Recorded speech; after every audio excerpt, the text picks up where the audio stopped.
ఆయన గట్టిగా ఉన్నాడు, మంచి వయసులో ఉన్నాడు కాబట్టి బాడీ తట్టుకొని ఇలాగ కూర్చునే పరిస్థితి.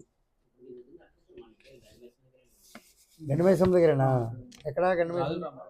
గాజుల రామారం దగ్గర. నేను గండిమైసం దగ్గర ఉంటాను. ఇవన్నీ కాస్త దూరంగా పెట్టుకుని కొన్నాళ్ళు ఉండడం అనేది చాలా మంచిది. ఏ ప్రాబ్లం ఏం లేదు, ప్రాబ్లం ఏమి ఉండదు. ఎక్కడ బాడీకి దేనికి ఎఫెక్ట్ కాలేదు. ఓన్లీ లివర్ దగ్గర బైలిరూబిన్ కెపాసిటీ బాగా పెరిగింది. దాన్ని ఒక్కదాన్ని మనం తీసేయచ్చు. అయితే ఉండాల్సింది మళ్ళీ ఇప్పుడు ఒక దెబ్బ మీద మళ్ళీ అది తగ్గుతుందంటే ఇంకో దెబ్బ తగిలితే అసలు మామూలుగా వేసేసుకుని నోట్లోనే కొన్ని నీళ్ళు తాగేయండి. రేపు పొద్దున్న ఫ్రైడే ఈవినింగ్ 3 సార్లు వేసుకోమంటారా?